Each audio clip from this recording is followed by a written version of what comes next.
ரீசெண்டாக திருவண்ணாமலை போயிருந்தோம். நான் என்ஜாய் பண்ணனோ இல்லையோ வெங்கட்க்கு தான் ஒரே ஜாலி. ஏன்னா அவங்க அங்கே தான் காலேஜ் படித்தாங்க. நாங்கள் போனோடனே ஃப்ரெஷ்அப் ஆகிட்டு ஒரு ஸ்ட்ரீட்குள்ளே கூட்டிகிட்டு போனாங்க.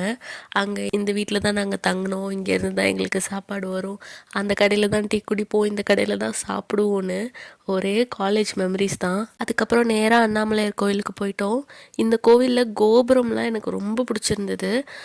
ரொம்ப ஹைட்டாக, அதுவும் கோயிலுக்கு பின்னாடி மலை இருக்கிறதுனால விஷுவலே வேறு மாதிரி இருந்துச்சு. கோயிலுக்கு போயிட்டு வந்து கொஞ்சம் ரெஸ்ட் எடுத்துகிட்டு அவங்க ஃப்ரெண்டு ஒருத்தவங்க வீட்டுக்கு தான் போயிருந்தோம். அப்புறம் நேராக கிரிவலம் தான். அவங்க ஃப்ரெண்டு ஒரு அண்ணா பைக் கொடுத்துருந்தாங்க. ஸோ பைக்லேயே தான் போனோம், நடந்து போகலை. போகிற வழியில் மானெல்லாம் பார்த்தோம்.